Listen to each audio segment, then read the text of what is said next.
This meeting is called to order. This is an agency funding special meeting. And the first thing we'll do is say the Pledge of Allegiance. Pledge of Allegiance to the flag of the United States of America and to the republic for which it stands, one nation, under God, indivisible, with liberty and justice for all.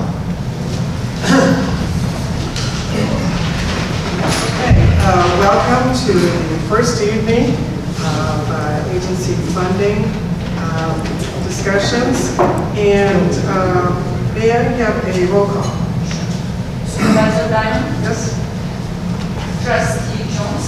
Yes. Trustee Hobart? Yes. Trustee Marker? Yes. Trustee Malik? Yes. Administrator Burns? Yes.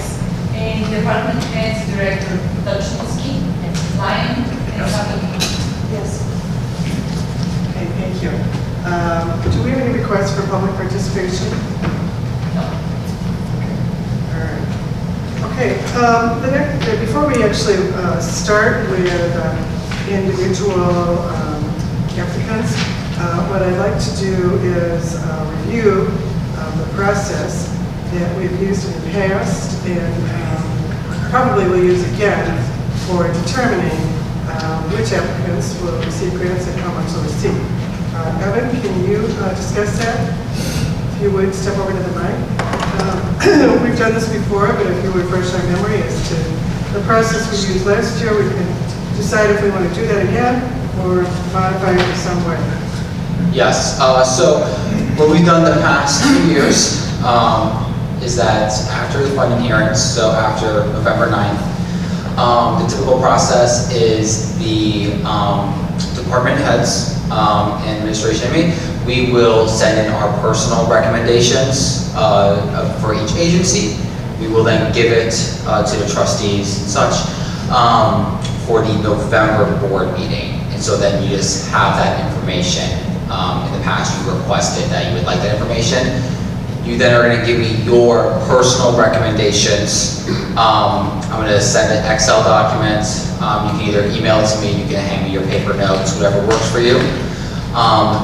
So then what I do is I compile the staff average and then the board average.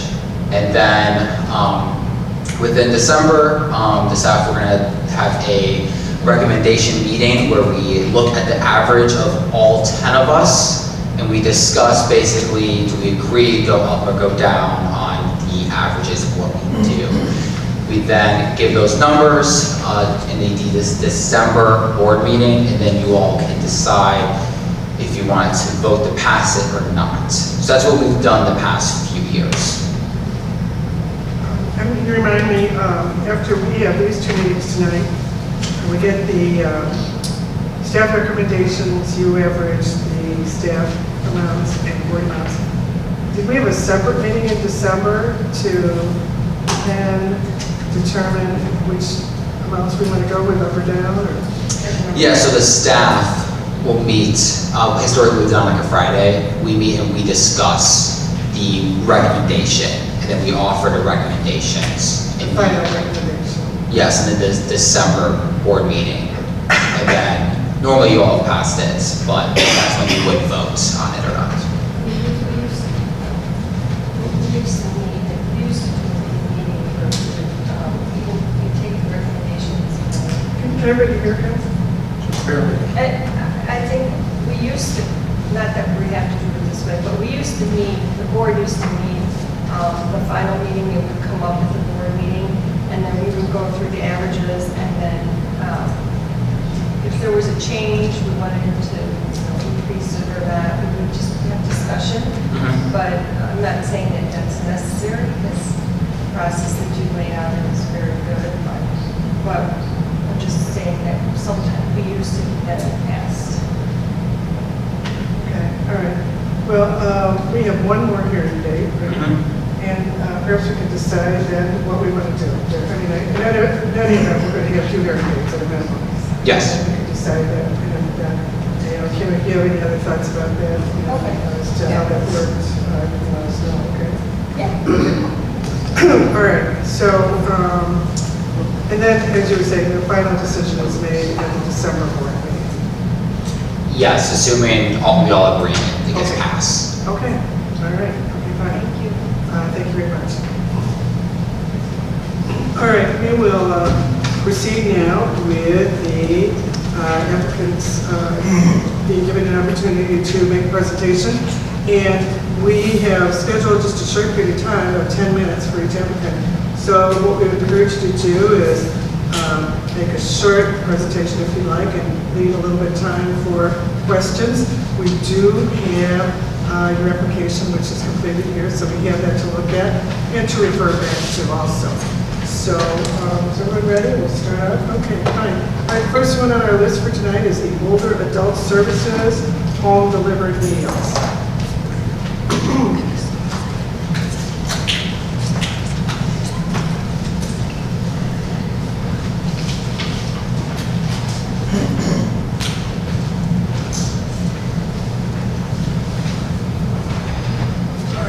Thank you for having us tonight. My name is Mindy. I'm the manager of Older Adult Services and Senior Advocate. I brought my colleague Linda here with me as well. And I'm just going to kind of briefly tell you a little bit about our programs and what we offer. I've been with Advocate for, it'll be 23 years in January. I'm aging in place. I have now 1.0 readers to see, so I can see what I'm doing. But just a brief little overview of our services, what we offer, and then why we're here and what we're going to talk about. A couple of the programs that we offer is Senior Information Referral. That's a free service for anybody who lives in basically the state of Illinois. Most of the residents call from our greater Maine Township area, looking for services, doctors, referrals, assisted living, nursing homes, or caregivers. Another program that we have is our Medical Model Adult Daycare Center that has been in existence for 43 years. At Church and Potter, it's for people who have some form of dementia or maybe had a stroke and they're looking for a program for socialization for their loved ones during the day. Our newest program, even though it's 25 years, is our Lifeline program, and actually the good news with that is we have now our own Lifeline product. So we used to use Philips, and we've severed our contract with them, and we're able to use our own product, which is owned by Advocate.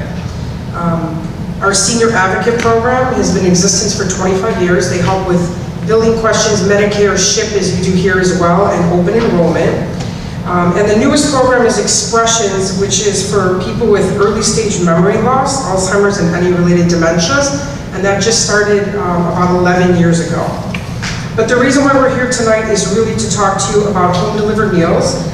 It's interesting, when I looked at the years, this program has been in existence the longest, 52 years is what we have on record. So I kind of had to go back and make some calls, but it's 52 years. Our home delivered meal program serves Maine Township residents. Linda is the one that actually coordinates the program, and she has written a really nice little thing that I'll have her read in a moment. But Linda goes into the home for people who are interested in receiving a hot, nutritious meal. It's a comprehensive, in-home, free of charge assessment. So we're not only looking at home delivered meals, but what else can we help these seniors with in the home? Maybe it's getting them a Lifeline, or maybe they need some socialization, or referring them back a lot to Maine Township. A lot of them are affiliated with Mainstreamers, and we see them coming back and forth as well. After the assessment, Linda comes back to the office. She sends a note to the doctor to find out what their meal plan should be. Most people say it's general, but by the time we get a note, it could be, back to the doctor. It could be cardiac, gluten, renal. A lot of times it changes. They don't want that cardiac diet, they want the regular diet. But we do have to follow the doctor's orders with the meal plan.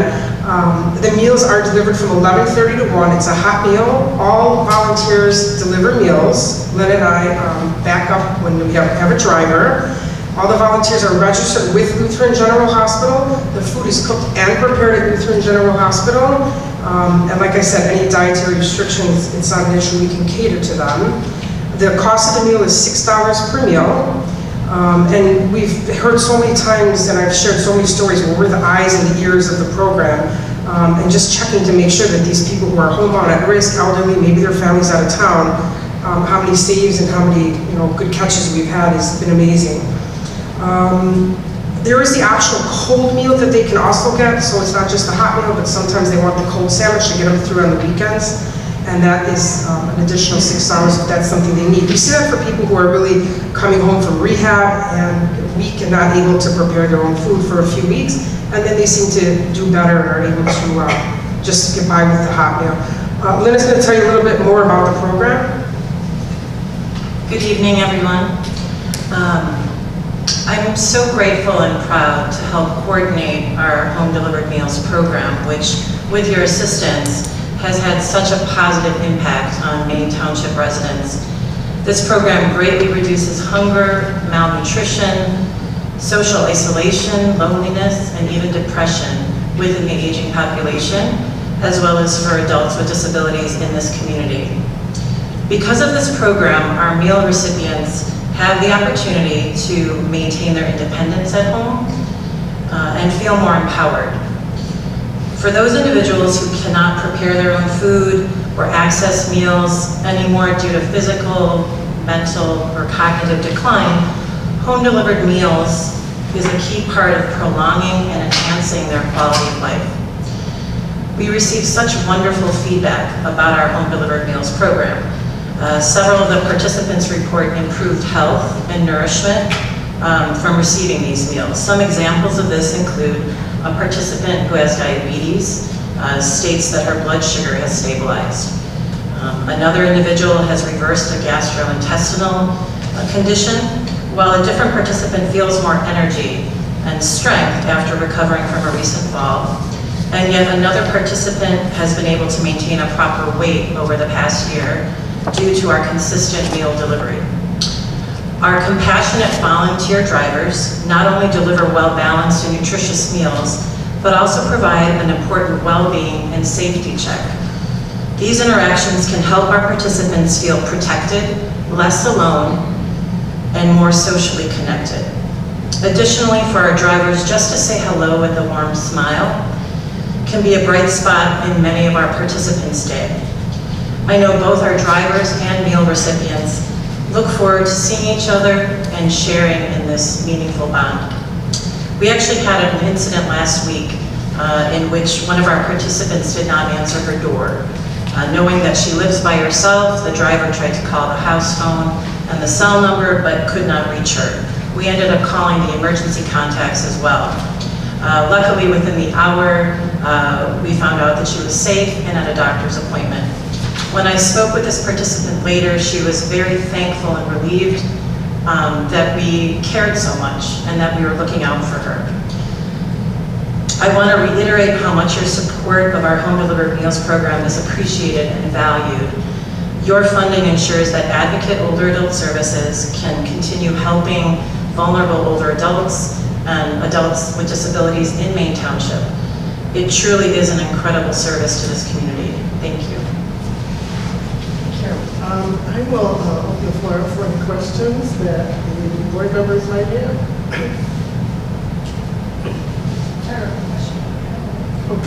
Okay. I always look forward to hearing from Mindy and Lynn when they come in, because you always have a good story about, a positive story about what, saving someone or concern for somebody, or you do such great work. Thank you. Thank you. I appreciate having you in the community. Thank you so much. Do the department heads have any questions or comments? Dan? Just remind us what you charge per meal. I'm sorry? Can you remind us what you charge per meal? $6 per meal. And I think the hospital charges us, I have to check, I think it's $4.95, the cost of the food, basically. Any others? All right, thank you very much. Thank you. Thank you. All right, we will move on to next applicant, and that is the District 63 Education Foundation. Standing by. Someone here from District 63? That's me. Oh, I'm sorry, I didn't see you. You were walking around the bathroom? Okay. Sorry, I could see someone. Okay. You want to start? Yes. Good evening, Maine Township trustees, Supervisor Diamond, and all that are here today. And thank you for the opportunity to speak about what the wonderful things that the District 63 Foundation is doing, and to come back and request funds to sustain these efforts. The East Maine School District 63 Foundation It exists to support initiatives that support the community here at Maine Township and District 63. The Family Resource Center, which is the building directly across the street from the township, houses two very important programs, Expanded Learning and the Marketplace. The Marketplace is a food pantry and a community closet, and this particular program is open on days that the township pantry is not, to offer families additional resources during the week. The foundation works to ensure accessibility of these programs to our community. Expanded Learning is the district's out-of-school time program. So we're not contracted out to another organization that comes into the schools and runs after-school programs. We are directly housed in the district, and that provides a lot of benefits for us and for our students and our families. We have programs that include before school and after school programs, early dismissal day programs, schools out day programs, break camp, summer camp, various youth enrichment programming over the course of the year, and other programs that happen during out of school time. So Expanded Learning serves our community by providing this childcare option to families throughout the whole year. There's the bank holidays and a small number of days where families do not have access to some sort of childcare for their children. Expanded Learning began as a total learning community about 22 years ago, and each year we grow and serve more youth and families. You know, something to consider is many communities in Chicagoland that serve under-resourced populations have a Boys and Girls Club or a YMCA that provides these opportunities for after-school programs for kids to give them a safe and affordable place to be. Our demographics show that many of our students fall into that low-income category, and Expanded Learning fills that gap within our own community. And it's the only program like it that offers sliding fee scales and giving those kids a safe space every day after school, where school-age kids can come knowing that they're going to have a snack, and 2 days a week it's a hot snack, so it's not just crackers and cheese sticks. Sometimes it's pasta and mac and cheese and soup. They're in a nurturing environment where they have a place to do their homework, learn new things, build new friendships. And it's such an important thing for our out-of-school time programs because they have such a lasting impact on the futures of all of our youth. You know, we had one story, we had a parent who suffered a stroke, and her child would have just been at home. The mother had limited mobility and was sort of recovering from all of that, and that child was able to attend our summer camp program the whole summer. And so the parent knew that he was in a place where he was taken care of and experiencing all these wonderful opportunities while she herself could recover. The programs we offer our families are intentionally designed, and they promote social and emotional learning and align with the curriculum at the schools. Maine Township's funding will continue to help keep our program fees affordable, continue to provide scholarships to those who are eligible, and continue our open gym program. Our programs continue to grow, and they continue to increase the number of residents that are positively impacted, and we ask that you continue to support that. This past summer alone, we were able to provide summer camp experience to 274 children, it was 211 in 2022, so we went up. And around 40% of our over 800 participants in the last school year were receiving some sort of scholarship. Of the 274 students or campers over the summer, 11 of them were homeless youth. Funding from the township supports these experiences for all of the youth that live in this township. And this program is made more accessible to all families with funding that you provide the foundation. We have a strong partnership with the township, and I think together we make a significant impact on our community, especially to those who need us most.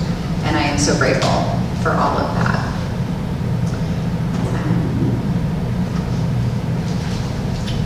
That is my presentation. Thank you. Thank you very much.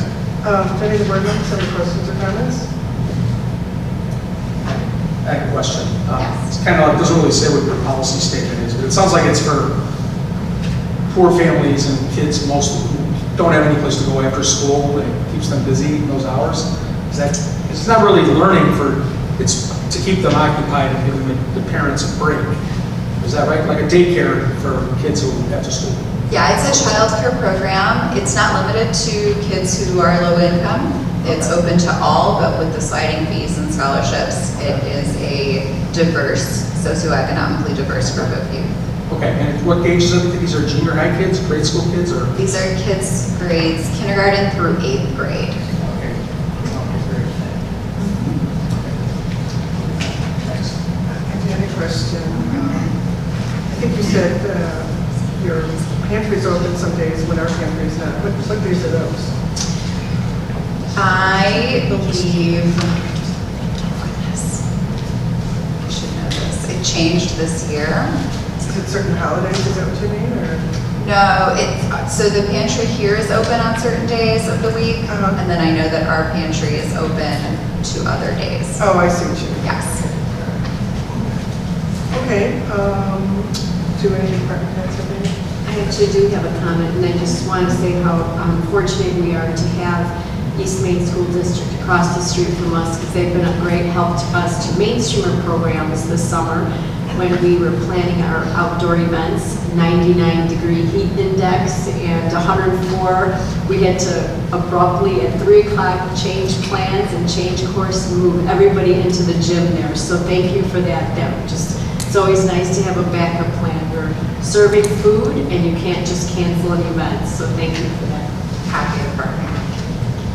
And along the same lines, I want to thank you for your long-term partnership with allowing us to host our Big Brothers Big Sisters mentoring program in your space and use the gym, and excited about trying out our new self-esteem building group over in your facility too.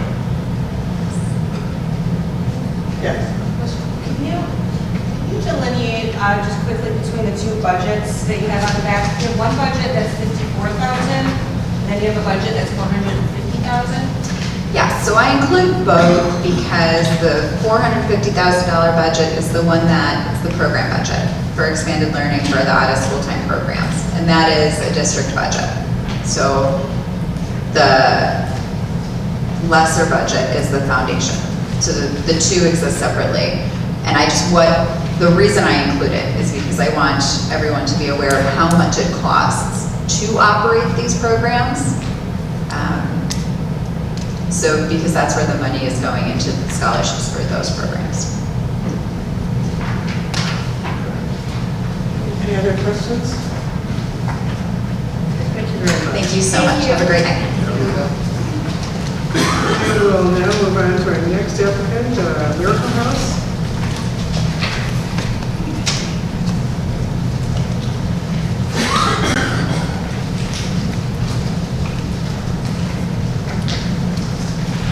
Hi, I'm Sandy from the Miracle House. The Miracle House is a halfway house for women 18 and up recovering from addiction and alcoholism. The last 8 weeks, we have not had residents, so we were kind of, grappling there. However, this year we do have an outreach committee that we added to our board. And they've been out there, trying to bring people in. We don't know where they are, but we call around, we send out our brochures, and now we are starting to see them again. We do go through a little dry spell every summer, but this seemed to be longer than normal. So that's one thing that our outreach committee is doing.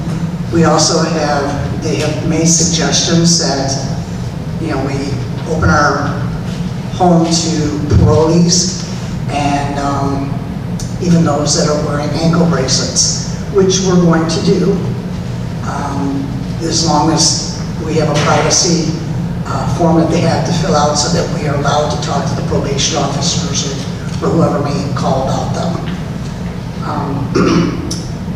Even though that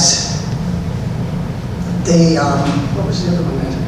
Or we do want to reach out to, I think they're going to DeKalb this weekend. There's another outing. They were here last week. And so as long as they continue going out there and spreading the word, the Miracle House is available. We are a very small home, and we only have 5 beds. But they come and they have to follow the rules. They have to get employment, and then we teach them or help them reestablish themselves in our society.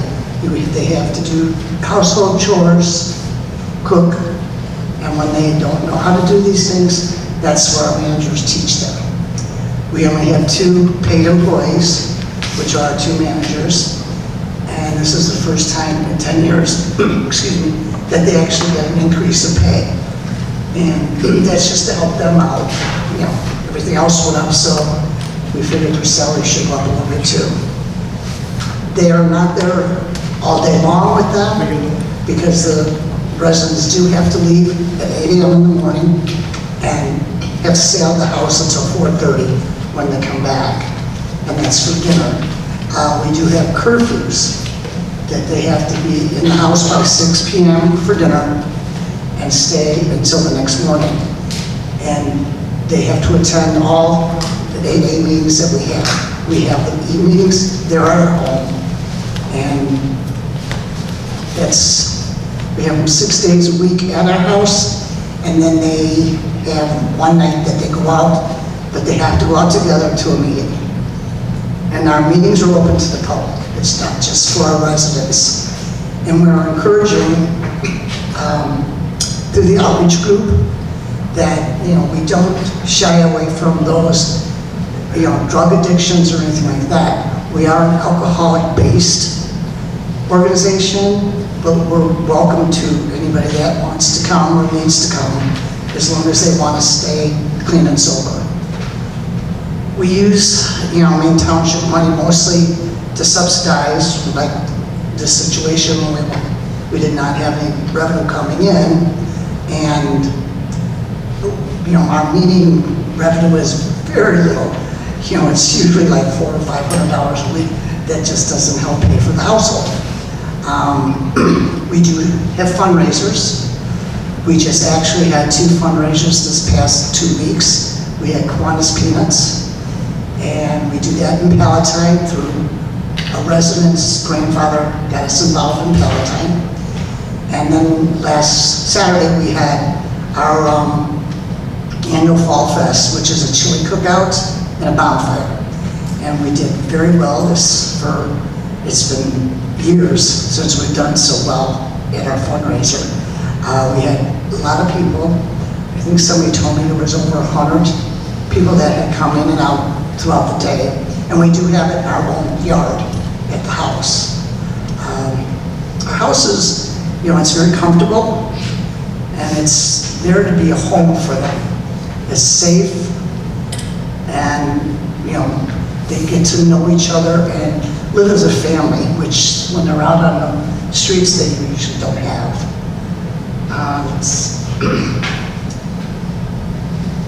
We are.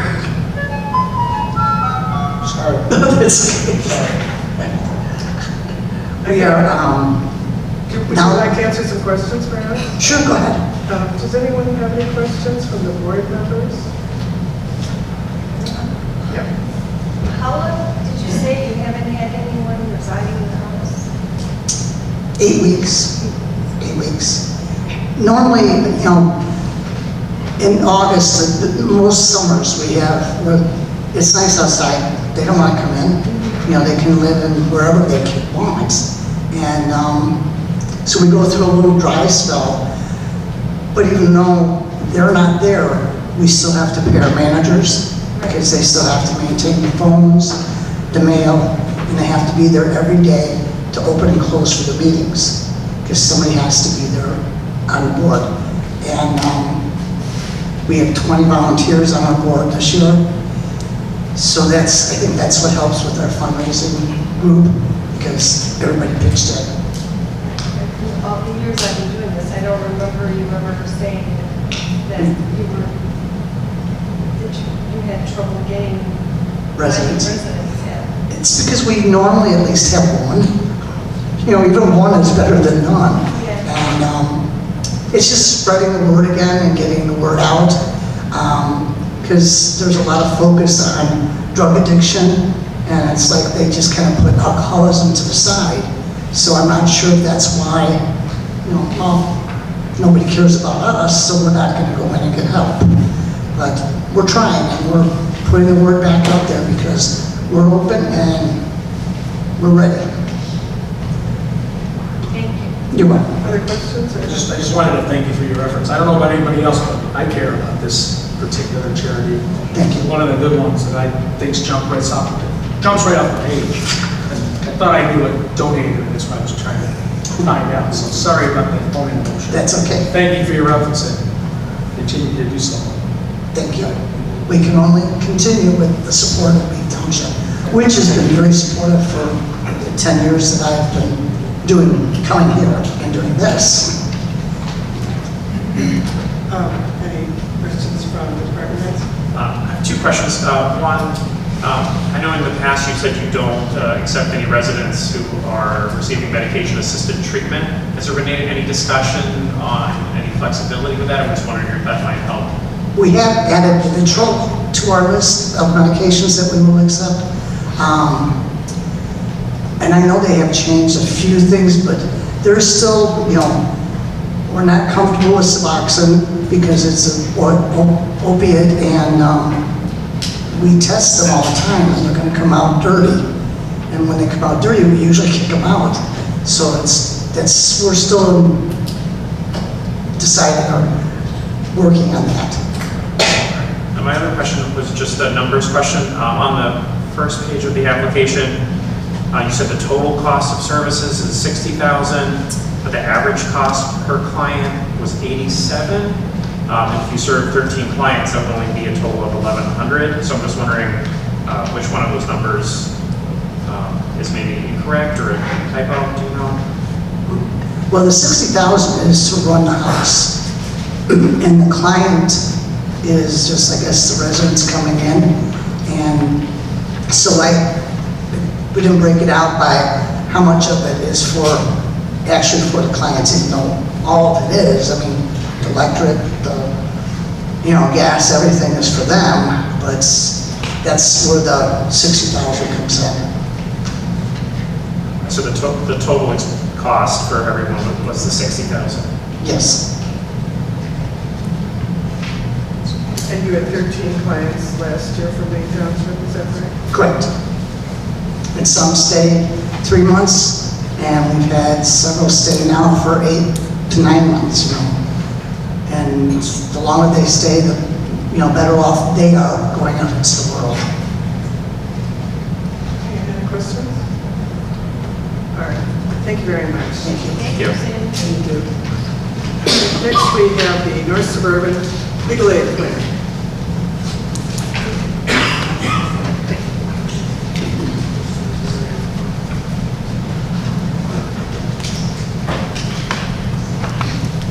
Good evening. Thank you. My name is Greg Davenport. I am the Director of Development at the North Suburban Legal Aid Clinic. Thank you for your past support and continued consideration. North Suburban Legal Aid Clinic is a charitable legal aid organization that provides free legal services in the practice areas of housing, immigration, and domestic violence. We serve clients living in all of Lake County and the northern suburbs of Cook County. To be eligible for services, clients must live at or below 250% of federal poverty level, which in 2023 is $75,000 for a family of 4, a household income of $75,000 for a family of 4. There are no income requirements for a survivor of domestic violence, as a survivor in crisis may not have access to familial assets. NSLAC was started in 2015 out of Highland Park, Highwood. It was actually originally called the Highland Park Highwood Legal Aid Clinic. The original model was to have a minimal budget and have a few volunteer attorneys help do cases within the area. The mission of the organization, the type of services offered, clearly hit the community need, and the demand for services quickly outpaced that model. Today, North Suburban Lake Clinic provides services with a staff team of now 41. That is 39 full-time staff, 2 part-time. Of that group, 20 are licensed attorneys. We now have 2 licensed social workers and another, we would say, social worker, though she is not licensed. She acts as a resource coordinator for the immigration practice. Our operating budget will exceed $3.2 million in both revenue and expenses in 2023. And with those resources, we will open cases for more than 2,000 clients this year.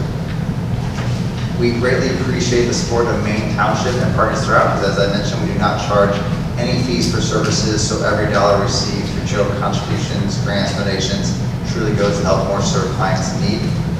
The case trends within Maine Township clients mirror what's happening in our practice areas across the service area. We are seeing an explosion of our immigration practice, really fueled by demand because of crises local and abroad. So think of the war in Ukraine. We have worked with a number of Ukrainian refugees. For their cases specifically, it's a lot of work authorization permits right now, so working through that. There's been many cases here in Maine Township. Our immigration team has also been very much involved with the migrant crisis and helping screen for migrants for all types of immigration relief. For initially, that was a lot of hard conversations that may not have a pathway to safety or citizenship here. With the recent redesignation of temporary protected status by the Biden administration, there is now a lot of going back to clients that were previously screened and reassessing what eligible options there are. So there's a tremendous amount of work up ahead for that team. In domestic violence practice, we are seeing continually high cases of value requests for support. For unique to our domestic violence practice compared to some other legal aid organizations is that we will not only work with orders of protection, but we will also handle family law matters when there's instances of domestic violence. For us, we believe that the high demand for services ties into, one, just some of the challenges our communities are facing all around. The second one is that with being a longer tenure in this community, we have more recognition, more relationships, and get more referrals. And then anecdotally, as I go to many of these presentations, I've learned that a number of our partners have maybe seen some decreases, and we say the VOCA funding, which is often a critical part of funding legal aid organizations. And so we have been fortunate to sustain ours this year, but it is now a year-to-year basis. And so we're fortunate to have that, but we feel that we've seen some higher demand because unfortunately other organizations may not have that capacity right now. In housing, we have continued to grow as well, and really we've seen still a number of eviction for non-payment of rent cases. And our housing team is working to, one, help either recruit or to work with rental assistance programs, keep our clients housed whenever possible, but also then when eviction cannot be stopped, to work through and make sure that we give all the options to help minimize the risk of becoming homeless. That includes sealing evictions, coordinating move-out dates, and also trying to get rid of any additional fees that were attached to that eviction. We are also now, as the pandemic is the rental assistance programs are right now, also seeing more of a return in the housing practice to similar tenant landlord disputes. A few things to note that's unique about North Suburban Lake Clinic is that we are very intentional in the type of funding we pursue. We appreciate the support of Maine Township. As a legal aid organization, there are fewer in the suburbs of our service area, but we are very intentional that we do not select funding that would restrict the clients we serve, and because of that, we are one of the few, if not only, legal aid organizations that can serve undocumented immigrants in our community, especially in the immigration and housing practice. And then again, for domestic violence, that we are able to take on family law cases when there's instances of domestic violence. To give just some case stats for Maine Township, in the past year, or this year, using zip code data, we have opened 191 cases for this service area. Of that, we've opened more than 1,100 more than 1,700 collectively, which has surpassed last year's totals completely. Again, on pace to open more than 2,000. For Maine Township, the practice areas break down as 38 cases in domestic violence, 36 in the housing practice, 115 in immigration practice, and 2 by pro bono attorneys. I stop with the pro bono attorneys because that's also a critical component that's really helped scale our services. In 2022 alone, we had more than 125 volunteer attorneys give their time. What we've really found success with is finding models where they can do help with us, like one-day screening clinics. It allows us to really take on mass groups, whether it be at, when we did like the U visas on the Park shooting, we had mass screenings. We've gone to some of our work with Ukrainian refugees to have attorneys be doing mass screenings. Helps us with the intake process, and then our attorneys can take the work from there. To give a case breakdown or a client demographic breakdown for Maine Township clients, it is very similar to our entire service area. But as of cases open this year, more than 79% of clients in Maine Township identified as female. More than 40% were a victim of domestic violence. And we do ask that question for every case open, so even if someone is working with an immigration team or for housing practice, that is a question that's asked. More than 64% of clients identified as a person of color, more than 53% were non-citizen, more than 53% spoke a language other than English, and more than 20 were disabled. Now, I'll wrap up for questions, just a recent success story within this past year from Maine Township. Our client was referred to us by the Center of Concern. The client came to NSIC to help stop an eviction, as the client was receiving also a subsidy for rent. The client had been increasing their earnings, was nearing the point where they may exceed the income thresholds for the subsidy. However, a COVID-related loss of income wiped out savings and put the client behind the rent. If evicted, they would not only lose housing, but potentially the rental subsidy eligibility as well. Our team worked with the client for more than 6 months, providing full representation, including court appearances. Services again were provided at no cost to the client. The client's eviction was stopped, rental assistance programs were obtained and applied to the balances. The notice of eviction case was sealed and preventing harm to any of the client's future eligibility for the program or rental opportunities. So again, thank Okay, you. we'll take some questions. Perfectly. Does anyone have any questions from the board? The legal coverage, I had a question. I thought at first you said Lake County, it's not restricted, it's Cook County, Rolling Meadows, you say Skokie. Do you guys cover any other counties like McHenry? You're close to McHenry. We have a toe dipped into McHenry because they've reached out for us. But really what we look at is based on the courthouse side of it. And so the only practice we've been dipping their toe is immigration because it all goes to the federal courthouse side of it. For housing and DV, we're not able to consider that yet. Okay. But you're not limited to Lake County, you know, I noticed that. No. Cook County, It'd be the Rolling Meadows, Skokie courthouses, and then the Lake County courthouse. Okay. It's all right. Thanks. Any department heads have questions? Craig, I have a couple questions. So we have people who come into our office here about once a month, and they are talked to by your attorneys remotely. Are you using remote all throughout the county? So what I would say is that for really since the pandemic, the most intakes will all be done over the phone, and then even with the attorneys, it'll be done virtually. We do have office spaces that can hold in-person side of it, but it's mostly used if there needs to be preparation for court, so going through interviews, witnesses. But for the general intake screens, if you're remotely, I would say that this model we use with Maine Township, while each individual event is not necessarily massively successful, what we found is Maine Township, Mount Prospect, New Traer, Highland Park, the regular occurrence of these opportunities, it draws more and more cases. Like it's the promotion within your newsletter, it's the promotion, the trust within the community. It really has led to an increase in all those areas for the township to take on that opportunity. Any other questions? Okay, thank you very much. Thanks so much.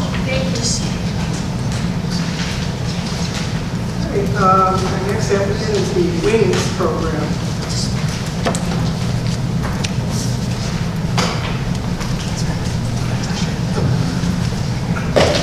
Good evening, everyone. My name is Letitia Fiorito with Wings. I'm the Government Relations Manager. Thank you so much for allowing us to come and speak with you and tell you a little bit more about our organization. Going with the understanding that you have our application in front of you, I'm going more on the side of I'd like to highlight our accomplishments, what we've done in 23, not only with the Maine Township residents, but also as we look towards fiscal year 24. So as I said, I'd like to highlight what we've done in fiscal year 23.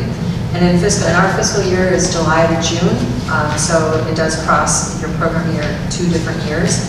But in fiscal year 23, Wings transitioned its adult counseling program from depending upon master level interns to hiring 6 permanent adult counselors. And our children's program has increased from 5 children's counselors to 9. As in fiscal year '22, Wings provided more than 16,000 hours of counseling to 1,240 survivors of domestic violence. That's adults and children in that 1,240. Maine Township residents received 124.85 hours of those counseling and 35 nights of shelter in fiscal year '22.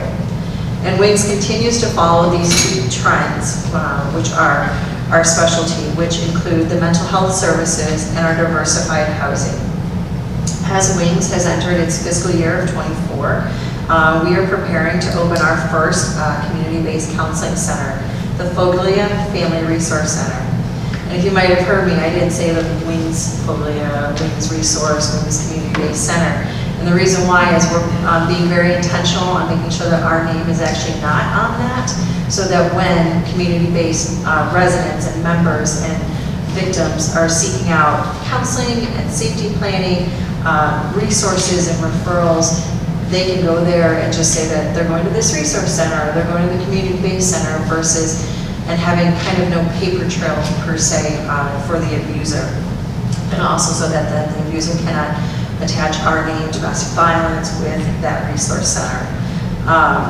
And so here, anyone experiencing at that resource center, experiencing domestic violence will be able to receive counseling, referrals, access to lived experience mentors, and safety planning that will empower them to leave their abusers safely. Additionally, Wings has received 3 additional contracts just in this year that are increasing our housing portfolio, because of course once that survivor has decided to leave their abusive relationship, they need somewhere to go. Wings still remains to have 2 safe houses, one that's in Northwest Cook County and then one that's in the city of Chicago. Both can have 45 individuals at any time, stay 90 to 120 days. And of course, receive all of the integrative services that are available to them.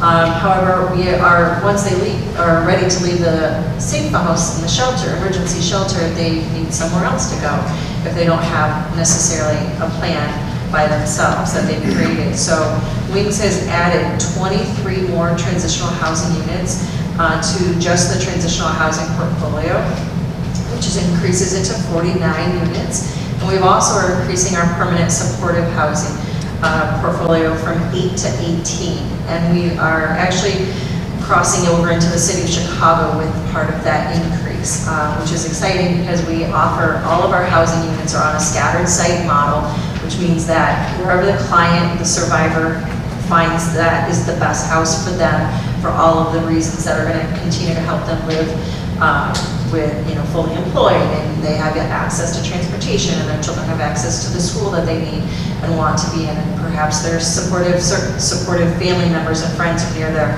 That's where we want them to live. We would never want to just have them then be isolated in a different suburb or area without all of the supportive services that they need. And we do all of that increasing, but we are still maintaining 95 rapid rehousing units, and that's 40 in the suburbs and 55 in the city of Chicago, where clients can stay anywhere from 3 months to 2 years. And again, all of this housing comes with integrative services, which what that means is food and clothing and over-the-counter medicine and transportation and advocacy for employment, education and legal, and working with all of our partners that are here tonight. Providing them everything that they need so that they have all the tools in their toolkit so that they can lead a successful violence-free life at no cost. All services are available to all of the survivors at no cost to them. And of course, as always, Wings services are completely voluntary, meaning, and when we say voluntary, it's intentional as well, because we don't force anyone to participate in the counseling. It's all encouraged. We make sure that they know the menu of services that are available to them and encourage them to participate according to what meets their goals and their objectives. So Wings continues to be grateful for Maine Township's support. Your support, which we've asked for a modest increase this year, continues to support your residents that go through each of all of these programs, but primarily the counseling and the safe house. I'm happy to answer any questions. Any questions from the board members?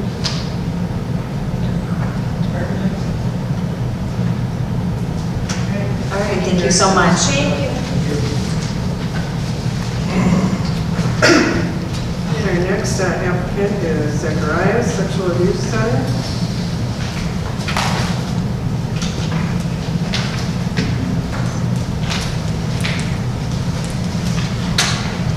Hello, everyone. My name is Olivia Steuben. I'm the grants and marketing manager. We can't hear you very well. With the microphone over. Or you can hold it, you know. All right, is this better? It's better. Hello. Wasn't that bad at first, I didn't think, but You're closer. that's better. My name is Olivia Steuben. I'm the grants and marketing manager for Zacharias Sexual Abuse Center. I'm Katrina Volkers. I'm the Director of Development at the Zacharias Sexual Abuse Center. So every 68 seconds, someone in the United States is sexually assaulted. And every 9 minutes, that person is a child, according to the Rape, Abuse, and Incest National Network. So Zacharias Sexual Abuse Center, or C-Center's mission is to end sexual violence in the community and amplify the voice of survivors. And we do this by providing trauma-informed care, advocacy, prevention education, and outreach services in the community. Zacharias Center has been operating for 40 years. We just celebrated our 40th anniversary in June, and we have 2 locations. Our main location is in Gurnee, but in 2016, we opened a second location in Skokie, and that location is where most clients from Maine Township would go for counseling services.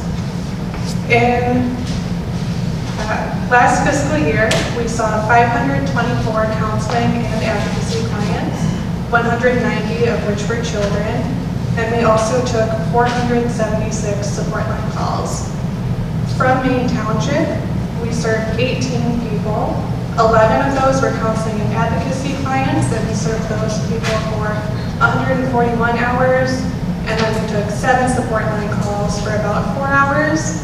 Additionally, we saw 39 community members through outreach services.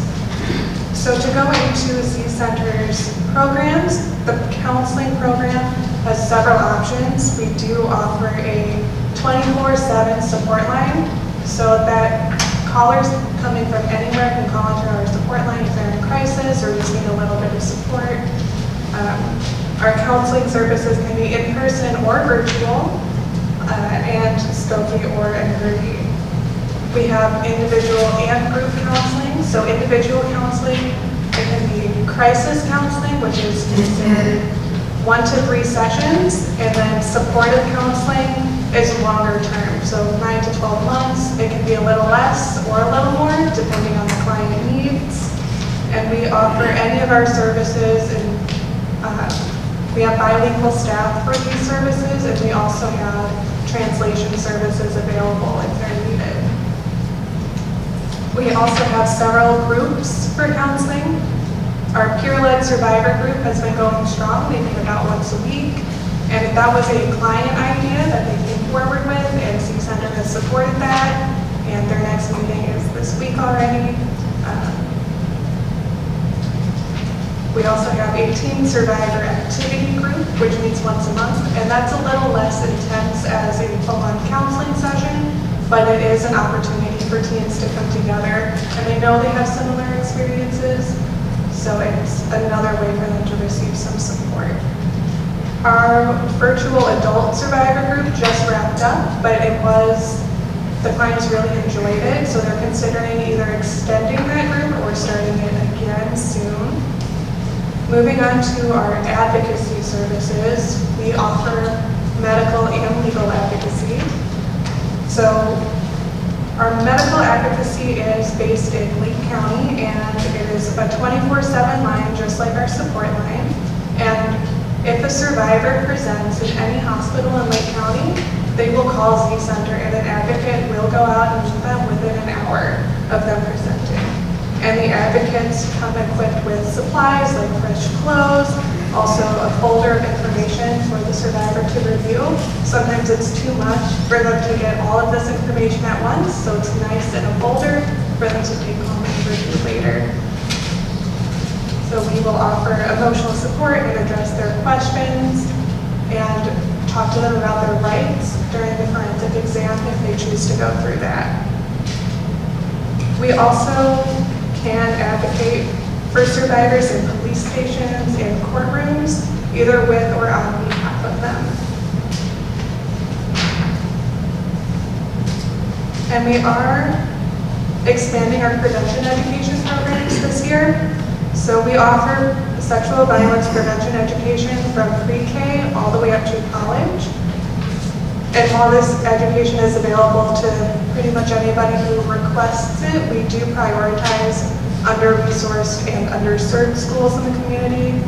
And this education focuses on age-appropriate, Aaron's Law approved curriculum.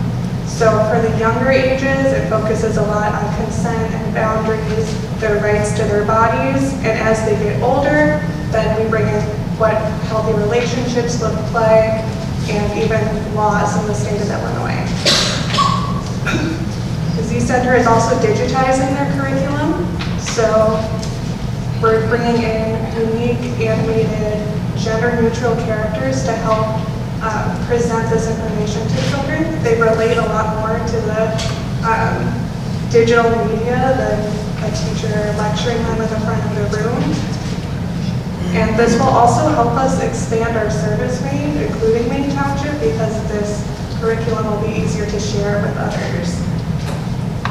In addition to the children's prevention education, we also offer presentations for parents, school personnel, and workplaces. So that can be, what do you do if someone discloses to you? How do you report that? Or it can be harassment, and even Aaron's Law itself. This year, Zacharias Sexual Abuse Center and all other rape crisis centers in Illinois are facing a 49% cut in federal funding. We are very lucky to have a healthy reserve, and we seek other funding sources to help overcome this, but it still is a challenge. We are increasing our fundraising efforts, and we're transitioning back to doing in-person events after COVID-19. We were able to host our 40th anniversary luncheon and our 5K just last month, so we're bringing those events back to life. And we're fiscally responsible. Our main priority does remain providing free services to survivors, and they're not offending loved ones without discrimination. And we're very thankful for and appreciate our partnership with Maine Township as we're going through this bit of a difficult time. And we're hoping to work more closely with Maine Township, especially as we are expanding our prevention education and getting into this community more. And we thank you for considering us in our time of need. I just want to add, just to thank you again for your support, your continued support. With our funding, the 49% cut in funding to all rape crisis centers throughout Illinois is going to have a huge impact for Z Center. That is about 12 to 15% of our budget, and all of our services are free. We treat children as young as 3 years old all the way through 99 years old. They come in for counseling. We're in the hospitals with them. We support their parents. All of that is free. Last year, we saw an increase in counseling. So when I presented to you last year, it was 443 clients that came in for counseling and advocacy services. This year, we're up to 520. I always say 27, but it's 524. That's an increase in demand of in-person services or services for people to be there. And so having that along with these budget cuts, your funding is just that much more important to us, that much more necessary for us to continue our work. Okay, do you have any questions from the board members? Have you seen an increase as a direct result of the immigration issues, or do you anticipate your complaints going down? We have had some of those clients requesting services. We do have a Spanish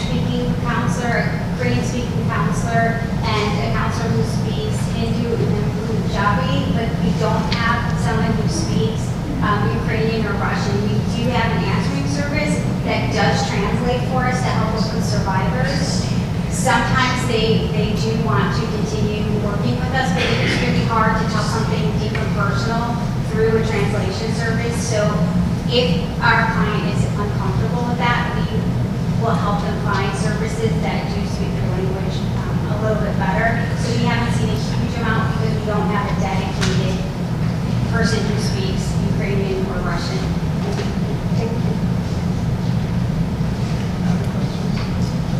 What's your 24/7 sport line number is? 847-872-2299. 779. Sorry. 847. 872-7799. That's our 24-hour support line. Thank you. Okay, thank you very much. Thank you. Next, we have the Islamic Community Center of Displays. Business supervisor. I want to excuse for this. Sorry, what? I said I want to excuse for this. Oh, okay.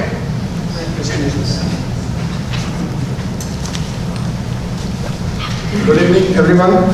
My name is Fayaz Hassan and I am currently serving as General Secretary of this organization.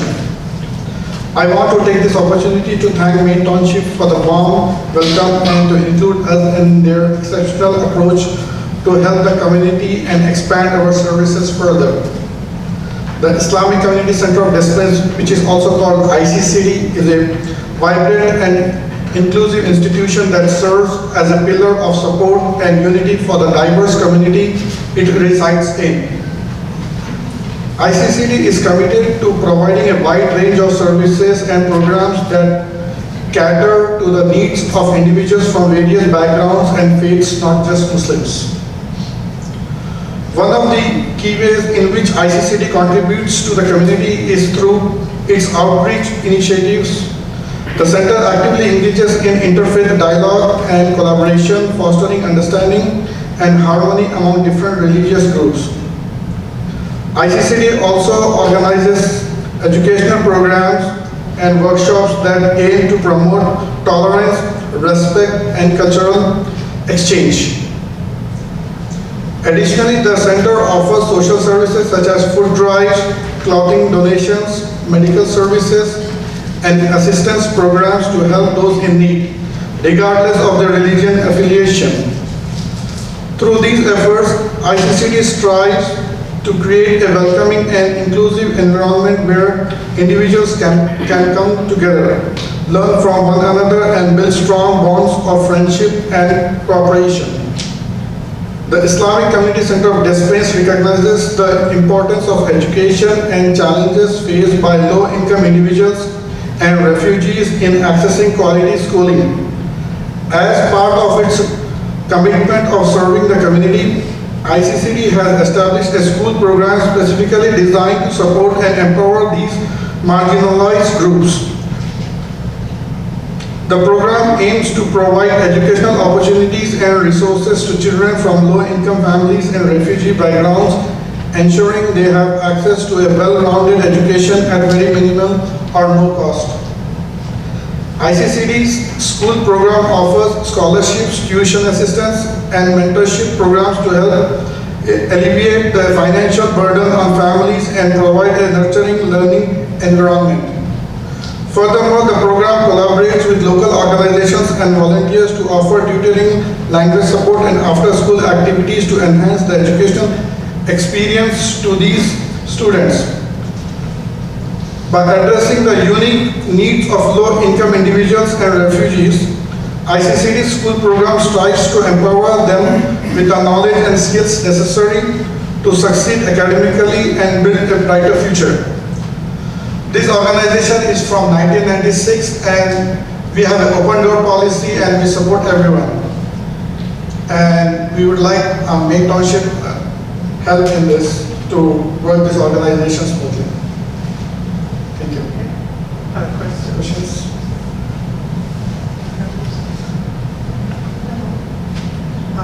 You're new to our review of organizations, so I have some questions.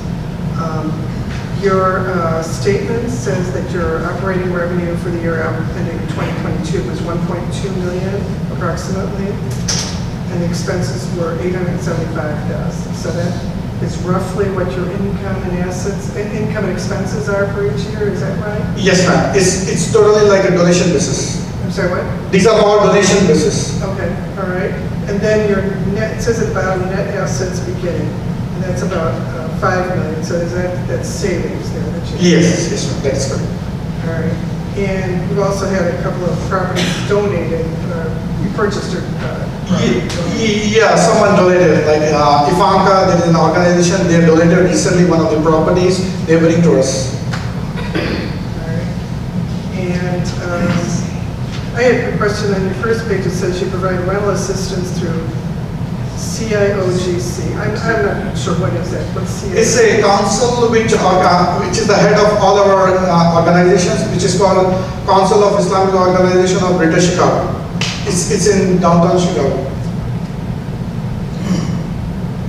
It's a parent, we can say, like the organization of all our organizations. All right. I'll turn to. I had a question. Oh, you do have one? Yeah, I had a question. How are you, sir? Thank you for coming. On page, I guess the first page of your application, there's a sentence toward the bottom that says, total cost of services provided to Maine Township clients during your last fiscal year, and you say $75,000. Can you describe what services were provided to Maine Township clients in your last fiscal year? These are not limited to one, like we support on a monthly basis the neighborhood, whoever requests for like assistance, and various food drives, clothing drive, and various programs. With that, we support the community and neighborhood community as well. Okay, and that was in the last fiscal year, so that would have been 2022? Yes, sir. Okay. Okay. All right, thank you. Continue. Yes. A similar question. So I know your expenses for Maine Township residents was $75,000.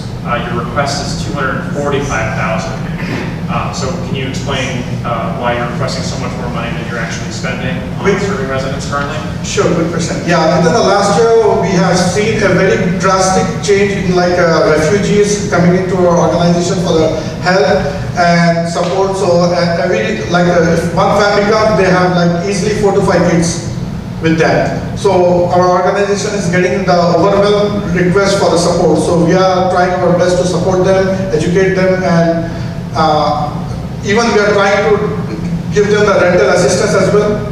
So that's what we need. That's why we need like a good support. Thank you. Any other questions from the department heads? All right, thank you very much. Appreciate it, everyone. Thank you.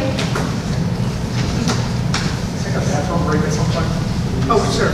Whenever it's convenient. We are halfway through right now, so we can take a 10-minute break or Or less. 5-minute break. Yeah, that'd be great. Thank you.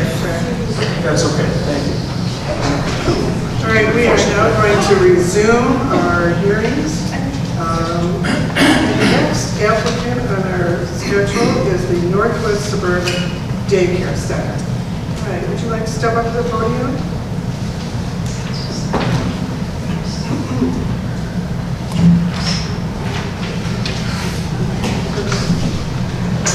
Good evening. My name is Debbie Payne. I am the program director and lead teacher at the Northwest Suburban Daycare Center. First off, I would like to thank Maine Township for the continued support of our program, which according to our records dates back to 1977. The Northwest Suburban Daycare was established in 1970 to provide high-quality, affordable childcare to parents with low income. Our current enrollment is 15 children, which is lower than normal for several reasons. First, in August, we lost 60% of our children to kindergarten and a few family issues. Secondly, our intake coordinator had to take a medical leave of absence and just returned a few weeks ago. And one of her main duties is to bring in new families. So that slowed down our enrollment process. And finally, last year, we told you about our need for a teacher. And unfortunately, we still are trying to fill that position. Until we do, our enrollment will be limited to 20 children, which allows us to properly staff the entire center. There are currently 22 children on our waiting list, so once a teacher is hired, we can start bringing in more children. As you read in our application, we need to find a new location by June of next year. We have spent the last 9 months searching online, traveling in our cars, and with the help of 2 realtors to no avail. Unfortunately, it's not just a building that we need. There are requirements for parking, bathrooms, kitchen, square footage. They need to be on the ground floor, and so on. But our main issue is a playground. We either need a space to build a playground or to be located within 500 feet of a park without having to cross the street. So thankfully, our request for an extension until June has provided us with extra time to search. Over the past year, we provided full-time childcare to 15 Maine Township children, which was 54% of the total served. The number of clients during any given year depends solely on the turnover rate of our families. So while our overall numbers may be small, they reflect the longevity of care each family receives. So it's not unusual for us to have a child start at 15 months and graduate at 5 years old. That's nearly 4 years of full-day, year-round care and early education provided to just one family. As stated in our application, we are contracted by the state of Illinois to process paperwork and provide immediate approval for the child care subsidy program. In fact, we are one of only 39 contracted centers in the entire state. So here's an example of this advantage. Last month, we called a mother on our waiting list, and within a week, her child was enrolled in our school. If a parent had applied through the state's local office, Action for Children, we would have waited over a month for her case to be approved. And that is if she completed her paperwork without any errors. Missing a date or a signature would easily add another month to the wait time. Currently, the average yearly income for our parents is $32,000. All of the families are on the state-subsidized child care program and pay an average weekly fee of only $18. As stated in our application, the money we receive for our fee-for-service government programs does not cover our daily costs. This is why funding from local support like Maine Township is still needed. We're proud that we have maintained a solid partnership with Maine Township for all these years. So on behalf of our parents, our staff, and most importantly, the children, we thank you for your long-standing support of our program.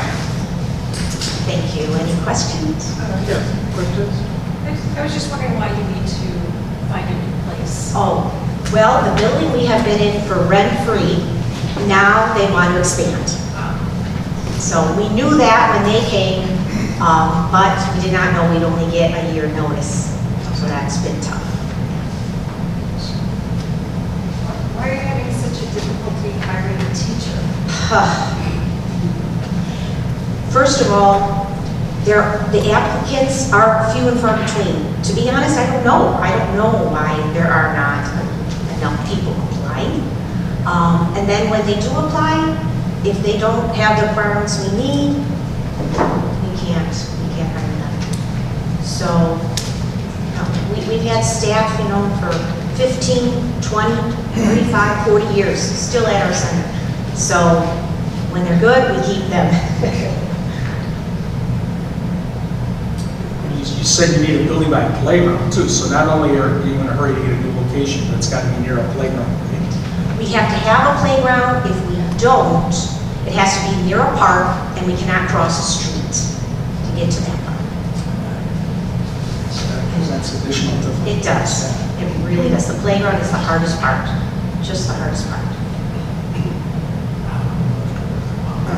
I have a question on your application. I don't know if you have it in front of you, right? Yes. All right, on the first page, this is the total cost of services provided to Maine Township clients was $417,000 roughly. And you had 15 unduplicated Maine Township clients. So as I calculated, that comes out to about $29,000 per child. But maybe you're figuring it some other way? Yes, Kate, yeah. Yeah, just listening to the presentations tonight, I realized I just did a flat across the board how many students we had, and I didn't break it per Maine Township client served. Okay.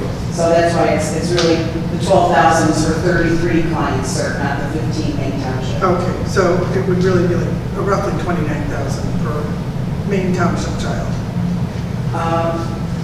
It's based, I mean, we don't break out our funding for where kids live, it's just per child.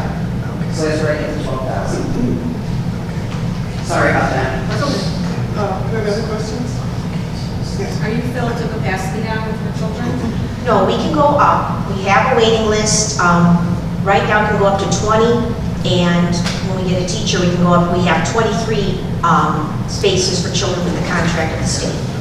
So. And how many do you have right now? 15. Oh, 15, okay. Is there a reason if you have people on a waiting list, is there a reason you haven't gone up to that 20 year? No teacher. So we can go up to 20 right now. We're at 15, we can go up to 20 now. We just lost because of kindergarten. Oh, okay. Yes.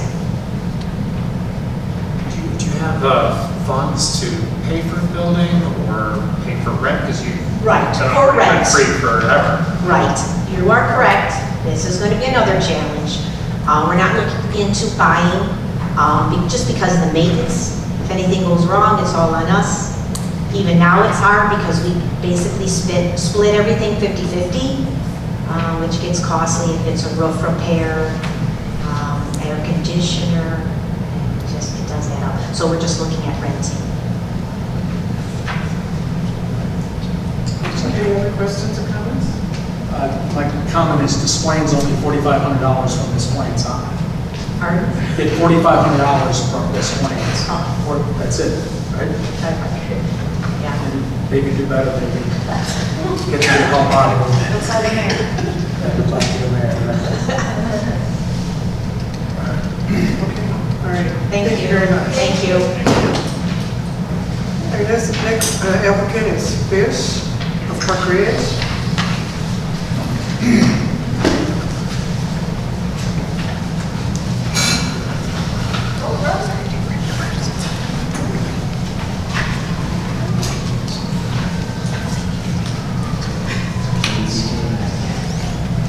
Hello, everybody.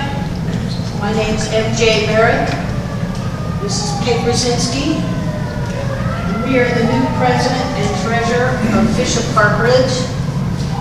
Ed Oken and Jerry Kinney retired after 18 years, so we're drivers that moved up.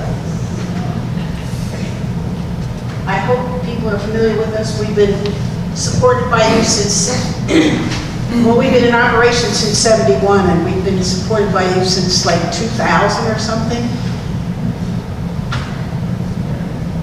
FISH stands for Fish, Friends Indeed, Serve and Help, Neighbors, Helping Neighbors. We're a 501c3 charity, and we have one purpose: to provide free round-trip rides to medical-related appointments for all residents of Maine Township. We are an all-volunteer organization. Our 11 to 14 drivers donate their time and provide their own cars and insurance. Since 2007, Maine Township has provided a part-time fish coordinator who takes ride requests, assigns fish drivers, and keeps statistics. This coordinator Evan White, has helped increase the number of residents Fish can serve.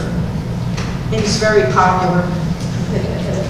Except for the past 2 fiscal years, Maine Township has also been supporting Fish by partially funding our driver, excess auto and liability insurance, and the gas card subsidy program. Fish did not seek funding for those 2 years due to a budget surplus during COVID. When the township closed, Fish lost its ride coordinator. We lost 5 drivers and ride demand plummeted.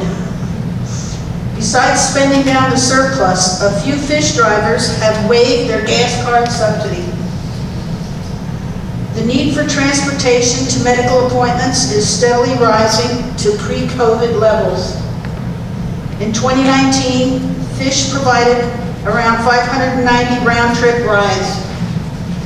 Now Fish is on track to completing 600 round-trip rides this year. Fish clients depend on us and appreciate the service so much that they send thank you notes with small donations. Thanks for everything. Any questions? Any questions from board members?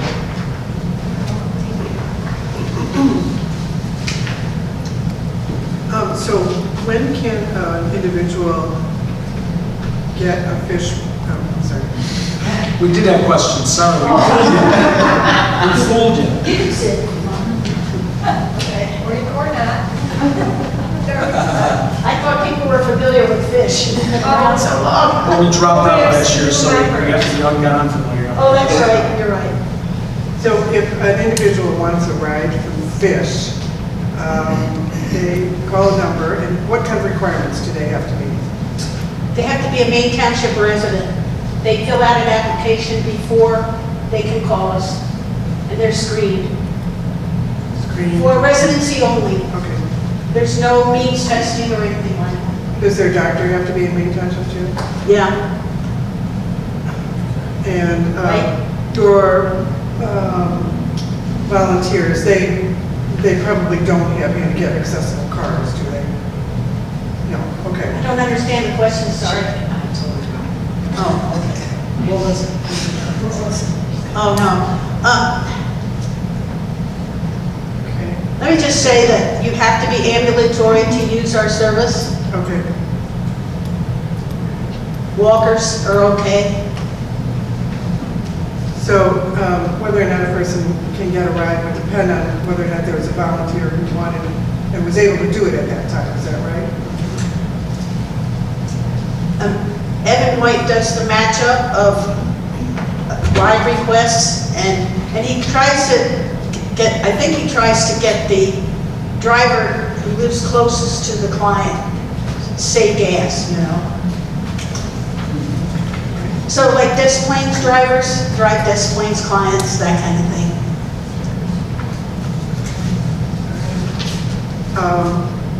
Are there any other questions from the department? Thank you, ladies.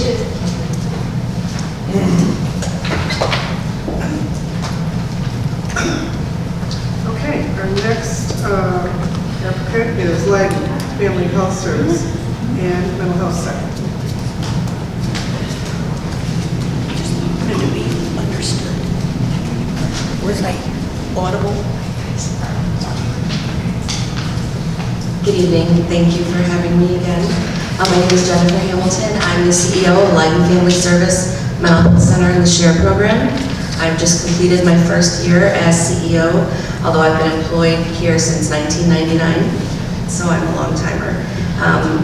Just give you an overview of our services and a couple special things. We do provide outpatient therapy to children, families, adults, seniors, couples. We have a program that serves DCFS families that tries to secure the placement, so those kids do not have to be bounced around from placement to placement. We have employment services that we partner with another agency to provide to our adult clients who have serious mental illness. We provide psychiatry services on-site, in person. We have a transitional living program for adults with serious mental illness that's scattered site supervised, semi-supervised housing staff are on site a certain number of hours a week. Psychosocial rehabilitation is a group therapy program that we provide in addition to our peer support center, and that peer support center is run by people who are recovery support specialists who are in recovery from mental health problems and or addiction themselves. We have senior services, crisis services to assess adolescents and youth for psychiatric hospitalization. Our master's level staff give their professional opinion after an assessment on what the next step should be. Help the kids out that way. Then we also provide follow-up services to them. We have a living room program, and we provide community support, case management, and then of course we have the SHARE program, and that one's a little further away. That's in Hoffman Estates, where we have inpatient rehab. We also provide our psychiatry services there by our same doctor on site in person. So people who go from our mental health services to our addiction services, if they're seeing our psychiatrist, they'll have that same doctor, which is really important and really helpful. We provide outpatient treatment out of the SHARE program and also gambling treatment.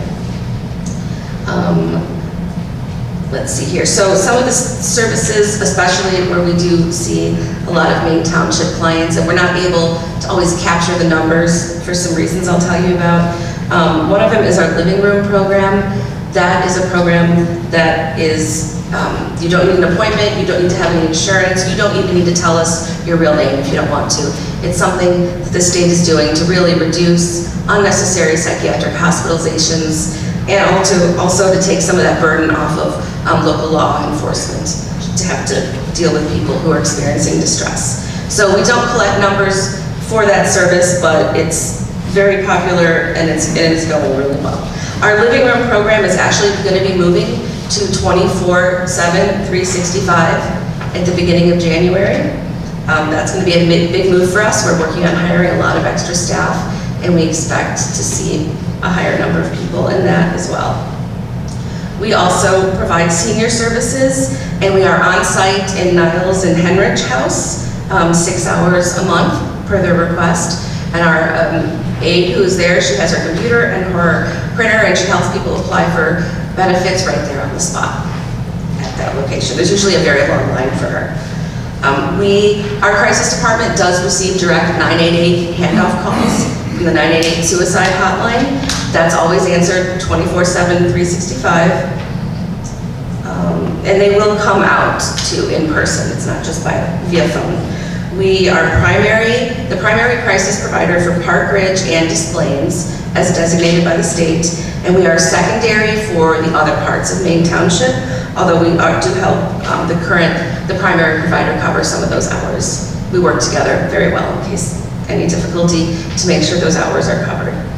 I just want to tell you about a couple of the special challenges I feel like we've been dealing with this year. It's really resources, right, for Community Mental Health Center, financial and professional.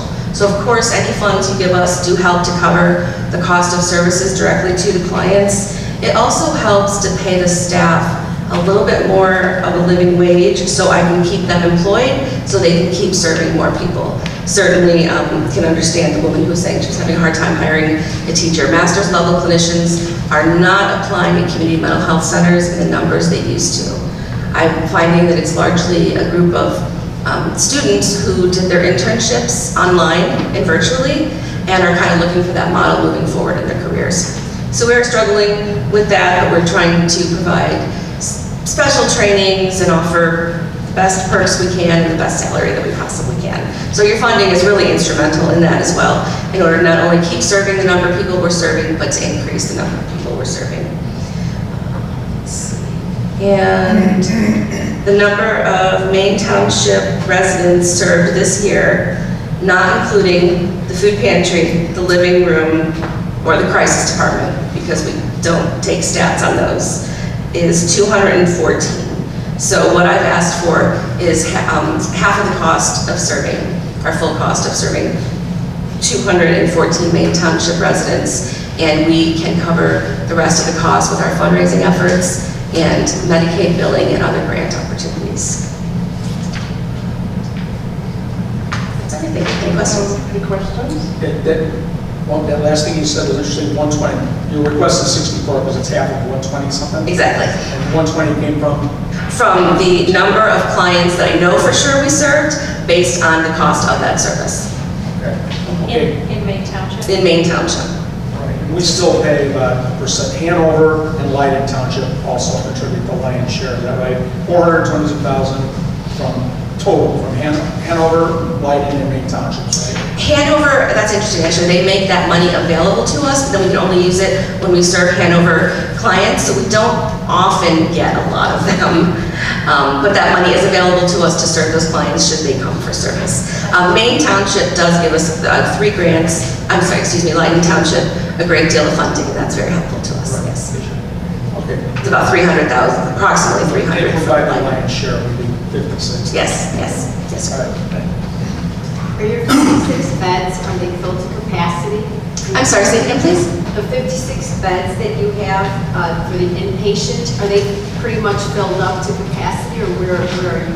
You know, that's a great question. Surprisingly, they're typically not filled up. But part of the problem we have is hiring intake staff, hiring counselors, and keeping them employed in, a community mental health center type of environment is really challenging. If we're lucky, we get them for about 2 years after they graduate before they move on to a for-profit setting where they can make some more money. So we are continuing to hire, we are continuing to improve salaries every time we can, and I am seeing some progress in that. We've recently hired about 8 people, actually, at the SHARE program. So those beds are getting more filled. Questions? Thank you very much. Thank you so much. Have a great day. We'll now hear from Peer Services Incorporated.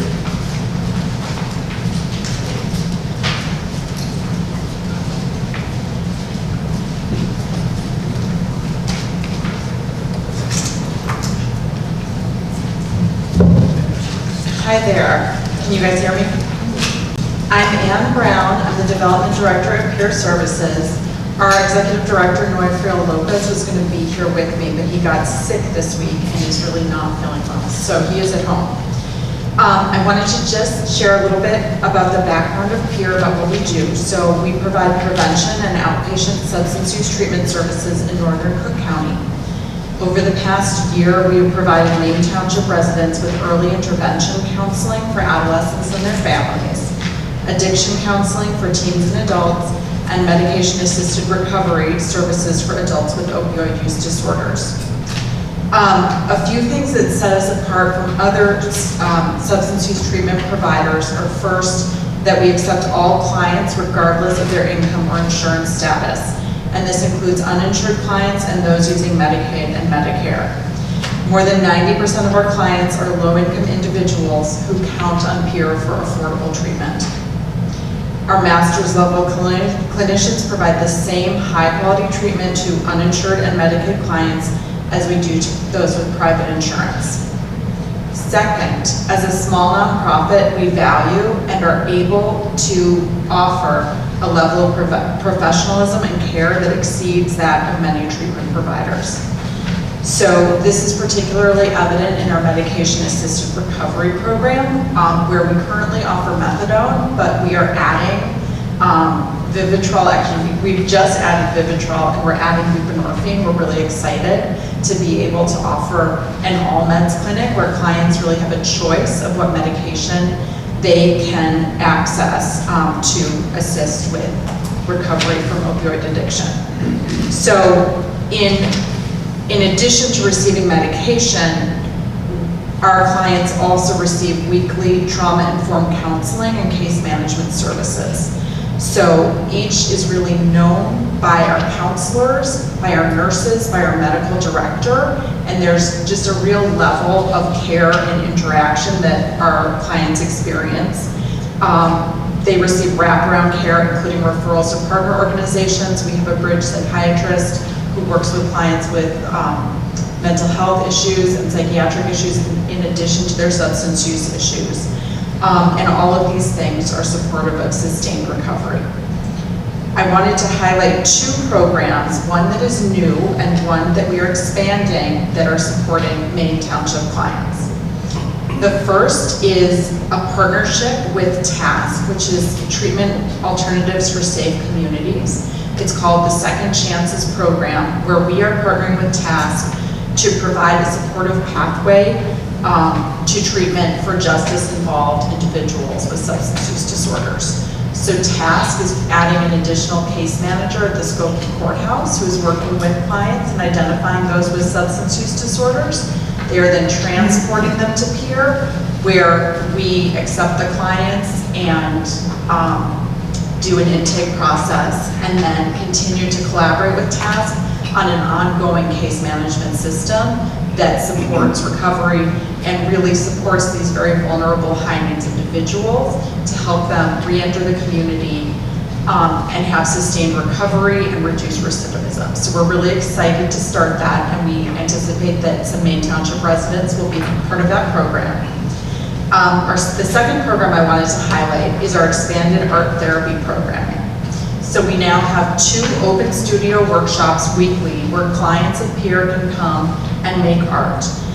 They don't have to have a skill level to begin with. Our art therapist is really great at taking folks from where they are and helping them learn skills, develop skills, and create artwork. This for the 2nd year in a row, our client artwork was displayed in an exhibition called The Joy of Recovery at the Glenview Public Library. And client work is now displayed gallery style throughout the 1st floor of our office in Evanston, including the client waiting room. This has generated a lot of positive buzz among clients. They're talking about the works of their peers, they're eager to have their own work displayed, and they're building community and relationships with one another during Open Studio, and developing new hobbies and skills, as well as increased confidence, personal agency, and pride, all of which are supportive of recovery. A client in his 50s described the impact of therapy as follows. This is the longest I've ever been sober. My mom told me she was proud of me recently. I haven't heard that in 20 years. We are honored at PEER to serve Maine Township residents, and we greatly appreciate the support of the township, which helps us fulfill our commitment to provide affordable treatment to all who need it. Thank you. Any questions from our board members or comments? Department heads? Like I say, I would encourage you guys to get your literature over to the Skokie Courthouse, drug court there. Judge Gillespie. Yeah, okay. What's the name? Judge Gillespie is a judge who was recently at one of our events on opioid addiction. There's a very good court system now that's handling some of the drug cases, so you might get your literature down, I think. Great. Skokie Courthouse. I'm not sure the courtroom she's in, but. So we now have. Diversion court. Okay, so between TASK and we now have a staff member who's going to be collaborating at the Skokie Courthouse, so I'll make sure that they're. Room 107. Room 107, I will mention it to them. Okay, great, thank you so much. Thank you. Thank you. Thank you. We'll now turn to empowering women. We have a representative here. Okay, thank you. Supervisor. I have to excuse it for the rest of the meeting because I will Okay. be here. Okay. All right. Thank you. Okay.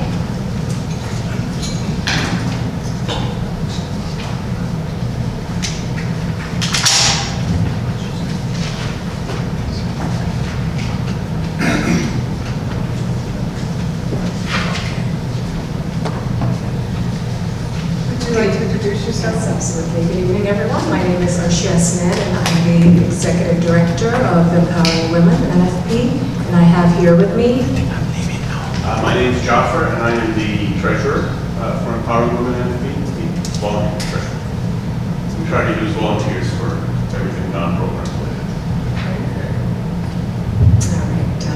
Empowering Women, NFP, is a domestic violence service agency providing much-needed services to women survivors from all backgrounds, religion, and cultures in Chicago. Our focus has been on providing free domestic violence trauma-informed counseling and coaching free legal assistance, free vocational training and resume building workshops, technical skills workshop, workforce development, and outreach services in the West Rogers Park area and the south side of Chicago. For our outreach programs, we work closely with the local alderman's office, the local CPD, CAPS department, the community outreach department. We work with places of worship in those areas, schools, colleges, and university. Unfortunately, there is still a huge trauma associated with domestic violence, and we are forced and focused on providing all the necessary services, making sure that survivors ultimately become financially independent. Last year, we launched our workforce development in both sewing and in computer literacy. Our sewing program started in January in the Rogers Park area. As of today, we have successfully graduated 60 students and provided successful job placement to 57 individuals that have graduated from our sewings program. This year in the summer, we added another much-needed program to our workforce development, and this is the Certified Digital Computer Training Program for women survivors. Thus far, we have graduated 10 individuals from the computer certified programs, all of whom have been successfully placed, and another 10 are currently enrolled in the fall session. I want to thank Mr. Asif Malik, who has just left you guys. He's on your board, and I want to thank him for encouraging me to bring Empowering Women NFP's workforce development program to Maine Township. We are proud to have collaborated since the last 3 years in events conducted under the umbrella of the Maine Township. The turkey giveaway with the area's nonprofit Care and Cure in your community, participating in the food pantry drop-offs, and the vibrant cultural festivals where Empowering Women NFB have set up awareness and outreach booths. It was, in fact, your cultural festival that made us come here in front of you today. We had a sign-up sheet, which we had people fill out. Oops. And we've got 41 names on here of individuals that were here present at D Park, and they all wanted to sign up for the computers program and the sewings program if they were offered here in Maine Township. Our booth was not very exciting. It was just a simple booth with our flyers. We weren't selling clothes, we weren't selling jewelry, we didn't have food, but people were still attracted to our booth. There was a huge buzz around us, and it was the interest of people in your community, in that park. I think there were over maybe 500, 600 people that were there. We had a lot of people that came in and wanted to sign up. They were interested in learning about the program. They were interested in how they can sign up. And in fact, there were 2 friends who came and who signed up and are now currently enrolled in our Rogers Park class. They take 2 buses to get to our classes every Sunday, our 2-hour classes that we offer in sewing. So it's something huge, I think, that we can bring to Maine Township, and I hope that you'll consider our, our proposal right here for you. All right, just give me a second. I stand here before you, both Jaffer and myself. We have a total budget that you see in front of yourselves for $20,787. We're asking from you $15,787. We have just recently raised almost $5,000 from our 5K that we held this past Sunday on October 1st. $8,500 is the total equipment cost.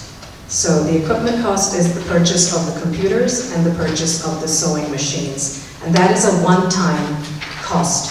Operational cost each year will be $12,287. It's going to impact almost 60 individuals in that 1-year period.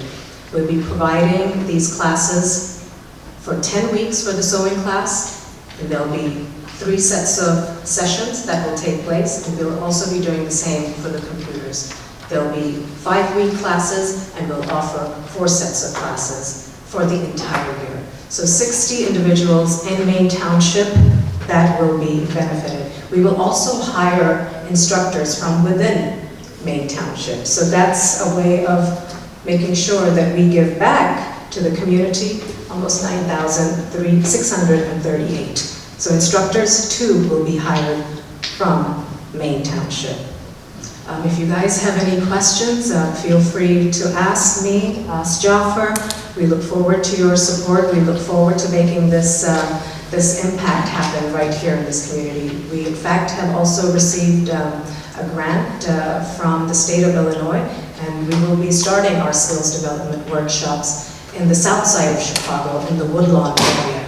So we're super excited. We've done it for a year and a half in Rogers Park. We're going to be starting in the Woodlawn area in the south side. And I know that the need is here too in Maine Township, and your residents can benefit from this. Thank you. Okay. Questions from the board?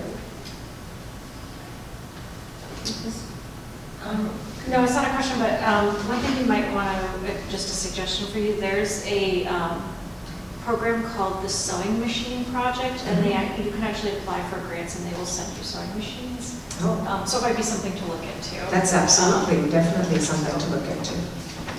Absolutely.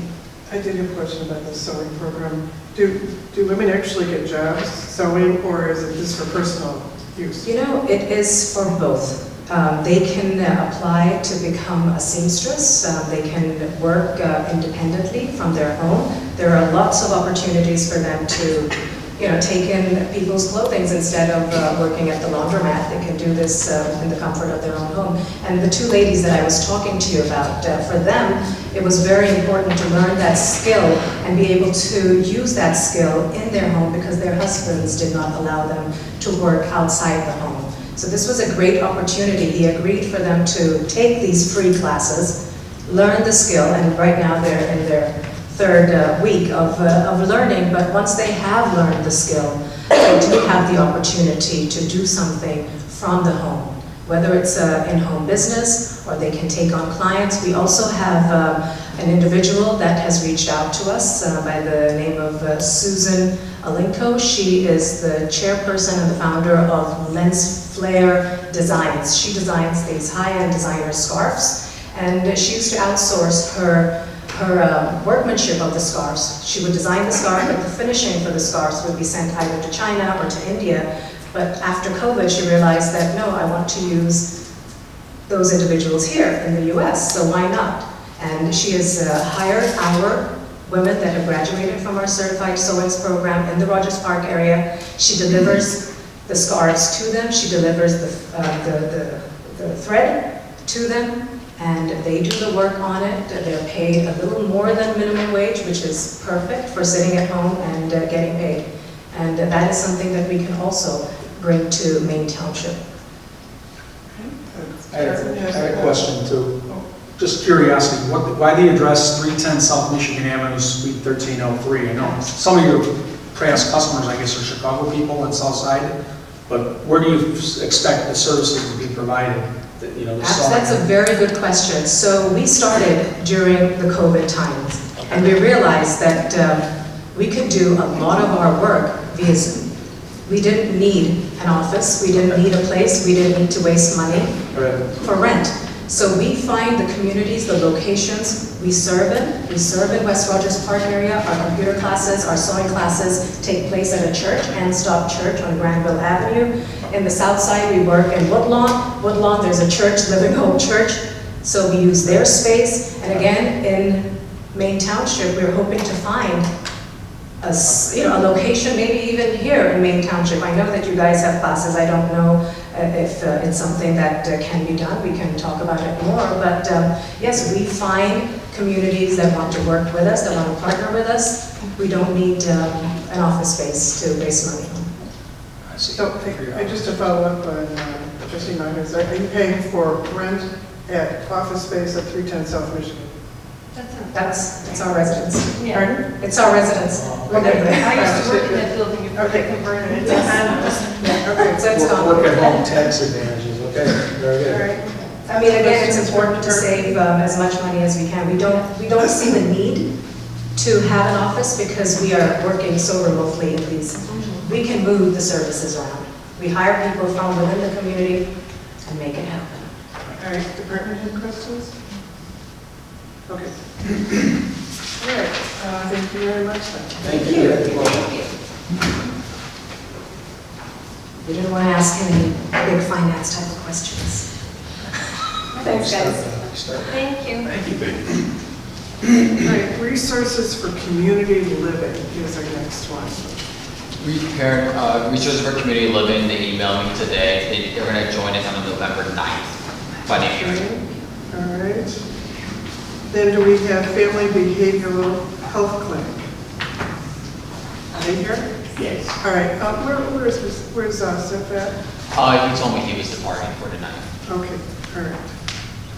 All right, resources for community living, go ahead, sir. Go ahead.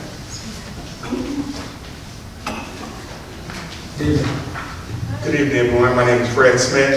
I'm the Administrator for Behavioral Health Services for Maryville Family Behavioral Health Clinic.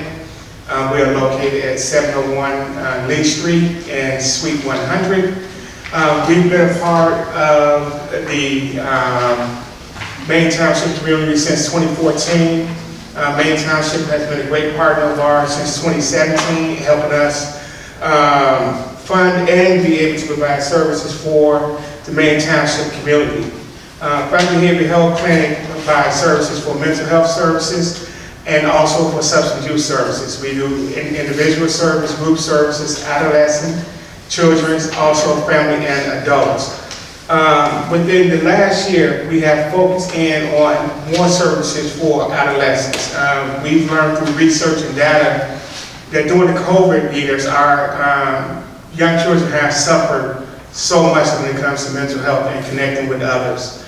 So we brought on a childhood specialist to provide services for children from ages 1 through 8 years of age. We do it individually and we also do it with group. We've also added, within the last month, parenting classes for parents of those kids who we see. One of the things that we've learned through that is that parents also are having difficulties with reconnecting with their kids after COVID, with kids going back to school, coming back home, and dealing with so many other things that they are facing within the community that is coming back to the household as well. So we've expanded those services at Family Behavioral Health Clinic as well. Another one thing we've done was brought on another licensed provider. So we have a licensed clinical social worker. We have a licensed clinical professional, LCPC. We have a licensed certified drug counselor, alcohol counselor. We have Spanish speaking and Polish services provided in Spanish and in Polish. So what we're looking to do moving forward is really to expand our case management services. What we've noticed lately is that a lot of families in the Maine Township area have taken on, became foster parents for DCFS, which is excellent. Every kid does deserve a home, and the families in Maine Township have really started to step up and bring some of those kids in as foster care kids. But what we have noticed is that those families also are in need of respite care because they're bringing in kids who are really traumatized and have some really serious emotional issues that they're dealing with. Yes, they do have the services that we provide at Family Behavioral Health Center as an outlet for them, but what we also know is that the parents themselves that bring in kids as foster parents need respite care. And through the Maryville network, we've been able to connect them with our crisis nursery. And in our crisis nursery, the parents who from Maine Township who take in foster kids are able to utilize our crisis nursery and bring kids there free of charge. They can stay up to 3 days. They don't have to bring anything with them. Everything is provided at the center. It's located at 6650 West Irving Park. And it gives the parents an opportunity to have a break. And this service is actually offered whether it's a parent who are taking in foster care kids with DCFS or just a parent who need a break with these natural born kids. that service we've really seen as a great outlet for families.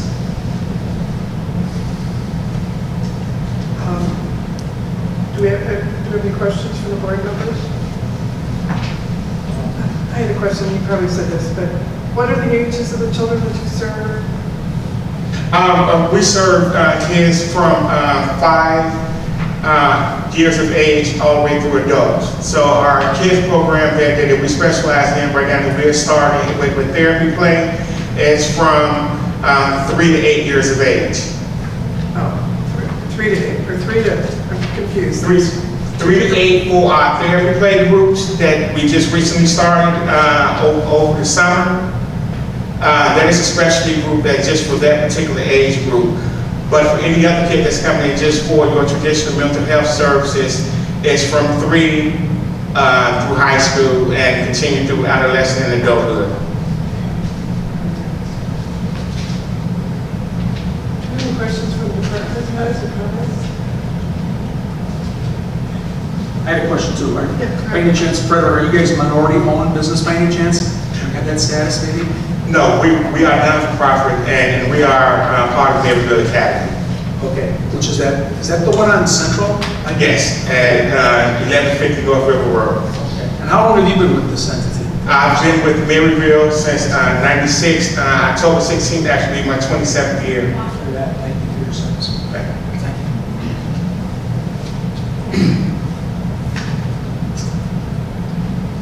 No questions? Yes, sorry. I interrupted, sorry. Okay. Did you have any? All right. Thank you very much. Thank you all. Have a great day. Thank you. Yeah, you too. Thanks for your presence.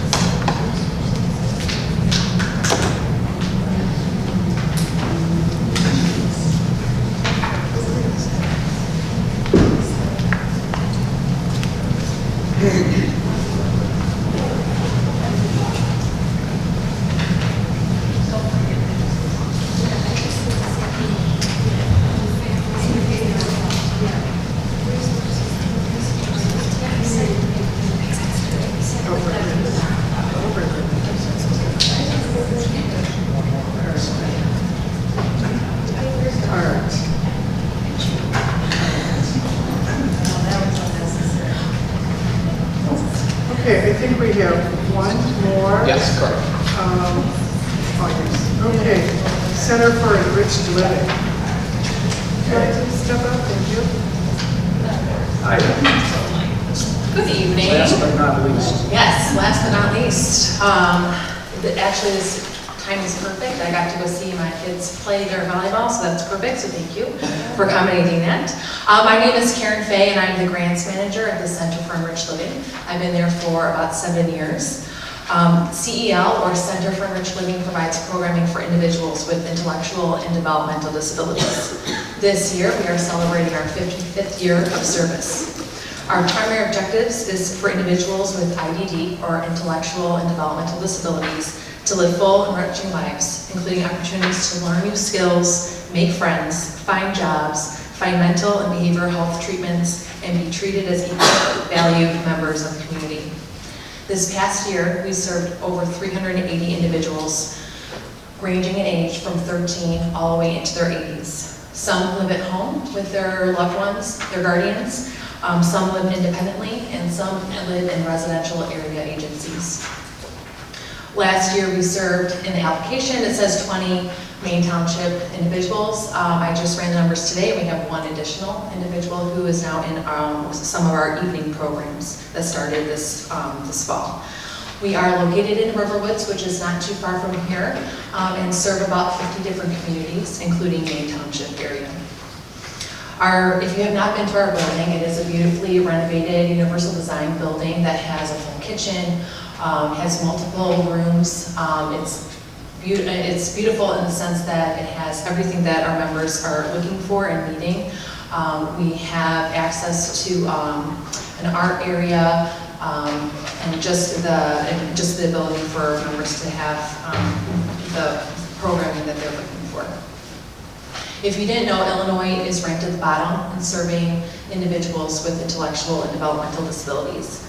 Illinois is actually ranked 49th. The primary challenges we address is social isolation, post-school transition at 22, the 85% unemployment rate for individuals with intellectual and developmental disabilities, and our newest program, which is to address the mental and behavioral health of individuals with IED and their families.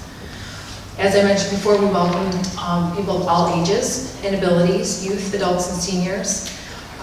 We have individuals who live on their own, and we have individuals who need help in all different aspects. We tailor all of our programs to those to the individual needs. I just want to take some time to share a little bit about our programs. Our social and recreational programs are our biggest programs, and probably what we started with 55 years ago. That can be our evening, afternoon, and weekend programs. So some of the evening programs include bowling on Monday evenings, Tuesday night art. We have a music program on Friday evenings. Saturday and Sundays are just kind of a hodgepodge of opportunities for individuals who otherwise wouldn't be able to see peers and have the opportunities to continue to learn and grow on those weekends. We have the 21 members from Maine Township are in all of those types of programs. There are also some other ones, so there's a little crossover. I will mention that as I move on. We are kind of coming back out of the COVID era in terms of kind of coming back to our programming. So we have re-established connections with area group homes, and so we have weekly programs in group homes in the area as well as weekly programs in the schools. Our Reach Adult Day program addresses the post-school transition. So once someone ages out at 22, the abilities to continue to learn and grow change. And our Reach Adult Day program offers that programming Monday through Friday, 9 to 5. I'm sorry, that's 9 to 3 p.m. Right now we have 5 individuals from Maine Township in that program, which is one of our bigger time commitments in terms of Maine Township members being part of.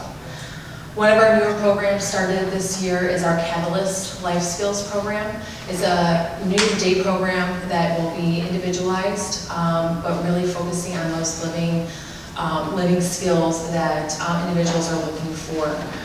So this program will be offered Monday, Wednesday, Friday, or Tuesday and Thursday with a 6-month commitment. This program will begin in about 2 weeks at the end of this month. We've just hired some additional staff to help with that program. But this program is really looking at what the individual is striving to be independent on what that looks like for themselves. So is it budgeting that they want to learn? Is it grocery shopping? Is it things in the home lifestyle of doing laundry, how to clean, what to do when you wake up in the morning, having a schedule and being part of that, and establishing that on independent level. Our Employment Opportunities Program started in 2016 and continues to be a very successful and needed program. Last year we served 44 individuals in the program, with 33 had jobs in the community. We have 2 individuals from Maine Township in that program. One is working at Walgreens and the other one is working at an animal shelter in the area. This program helps build the skills that are needed to be successful in that job, to find competitive part-time or full-time employment. Our newest program is our Robert B. Kahn Family Resource Center. This is addressing the mental and health and behavioral health challenges our families, individuals with intellectual and developmental disabilities are facing. In March of this year, we hired a licensed clinical social worker who is managing the program, and in July, we hired an occupational therapist to help with the different therapies that our members need at the building. This program is new. We are just starting to see clients as we speak, so it's very exciting. The individuals are being seen at our building in Riverwoods. We have renovated 3 of the classrooms that we have to accommodate the social work and the occupational therapist. At this point, we are when we look at our organizational budget, we rely on 70% from the community. So we receive individual donations, special events, and grants. And 2% of our funding is brought in through the government. So when I say the government or in federal or state government, we actually have a contract with the Department of Rehabilitation Services that is connected with our Employment Opportunities Program.